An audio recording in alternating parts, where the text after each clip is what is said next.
বিষাদ যুগ ধৃতরাষ্ট্রই উবাচা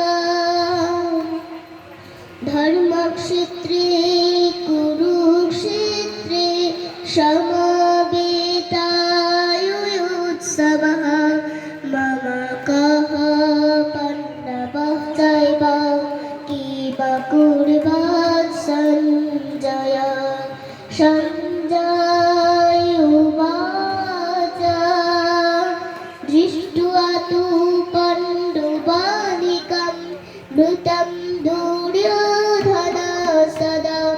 आचार्यम् उपसङ्गम्य राजा वचनमब्रवीत्। ধৃতরাষ্ট্র বলিলেন, হে সঞ্জয়, দুর্যোধনাদি মম পুত্রগণ এবং যুধিষ্ঠিরাদি পাণ্ডুপুত্রগণ ধর্মক্ষেত্র কুরুক্ষেত্রের জন্য সমবেত হইয়া কি করিল?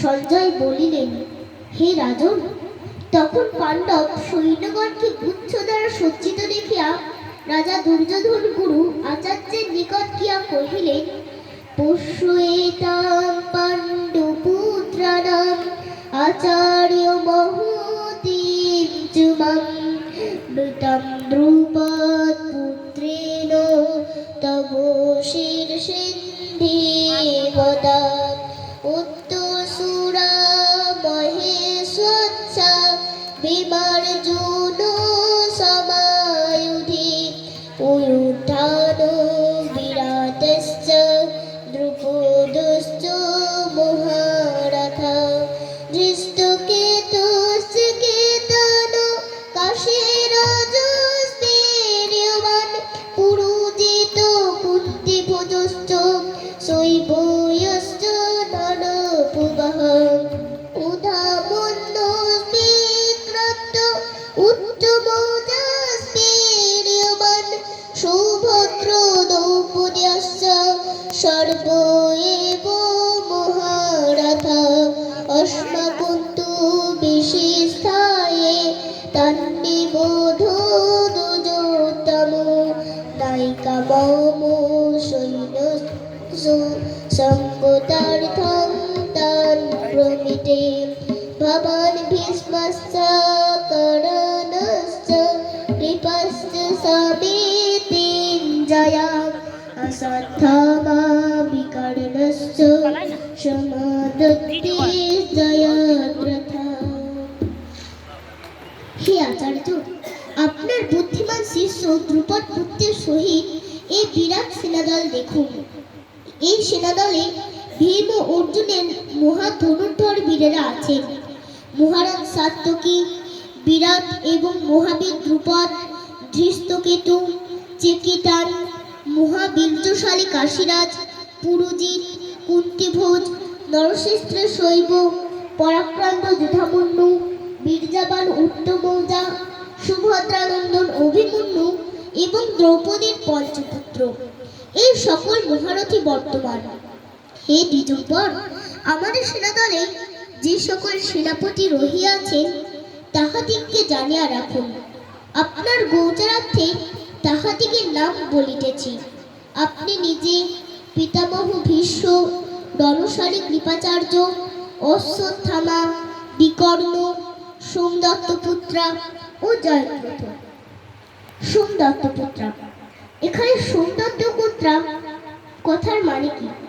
সোমদত্তপুত্রা কথার মানে হলো সোমদত্তের পুত্র। সোমদত্তের পুত্র কে ছিল? সোমদত্তের পুত্র ছিল ভূরিশ্রবা। এই ভূরিশ্রবা কে ছিলেন আর যুধিষ্ঠির কে ছিলেন? ভূরিশ্রবা ছিলেন বাল্মিক রাজ্যের রাজা সোমদত্তের পুত্র, আর যুধিষ্ঠিরের অপর নাম সাত্যকী। এই সাত্যকী ছিলেন সিনের পৌত্র। সিনের সঙ্গে সোমদত্তের একটি পারিবারিক শত্রুতা ছিল। সাত্যকী অর্জুনের কাছে অস্ত্র শিক্ষা লাভ করেছিলেন এবং তিনি কৃষ্ণেরও পরম ভক্ত ছিলেন, তাই তিনি পাণ্ডব পক্ষে যোগদান করেছিলেন। যেহেতু সাত্যকী পাণ্ডব পক্ষে যোগদান করেছিলেন, তাই ভূরিশ্রবা পাণ্ডব পক্ষে যোগদান না করে কৌরব পক্ষে যোগদান করলেন। ভূরিশ্রবা চেয়েছিল যে এই কুরুক্ষেত্রের মাঠে সাত্যকীকে চরমভাবে একটা শিক্ষা দিতে। এক সময় যখন কুরুক্ষেত্রের মাঠে যুদ্ধ শুরু হয়, তখন সাত্যকীর সঙ্গে ভূরিশ্রবার দ্বৈরথ যুদ্ধ শুরু হয়। সেই যুদ্ধ ছিল সমানে সমানে লড়াই, কারণ দুজনেই ছিল মহাবীর। দীর্ঘ সময় ধরে যুদ্ধ করতে করতে একসময় সাত্যকী যখন ক্লান্ত ও বিধ্বস্ত হয়ে পড়ে, তখন ভূরিশ্রবা তার অস্ত্র দিয়ে সাত্যকীর মস্তক ছিন্ন করতে উদ্যত হলে অর্জুন তার তীর নিক্ষেপ করে ভূরিশ্রবার ডান হাতটা কেটে ফেলেন এবং ভূরিশ্রবা তখন তার সমস্ত অস্ত্র ত্যাগ করে সেখানেই ফেলে বসে যান। সাত্যকী তখন তার অস্ত্র দিয়ে ভূরিশ্রবার মস্তক ছিন্ন করতে উদ্যত হলে অর্জুন তাকে চিৎকার করে বলে ওঠে, সাত্যকী দাঁড়াও, এই যুদ্ধের নিয়ম নয়। একজন অস্ত্রহীনকে তুমি হত্যা করতে পারো না। তার হাতে এখন অস্ত্র নেই, সে এখন ধ্যানস্থ অবস্থায় আছে। এই অবস্থায় তুমি তাকে হত্যা করতে পারো না, তুমি অস্ত্র নামাও। কিন্তু সাত্যকী অর্জুনের কোনো কথা না শুনে ভূরিশ্রবার মস্তক তার অস্ত্র দিয়ে ছিন্ন করে দিল, আর ভূরিশ্রবার সেখানেই মৃত্যু ঘটল এবং দীর্ঘদিনের পারিবারিক শত্রুতার অবসান ঘটাইল।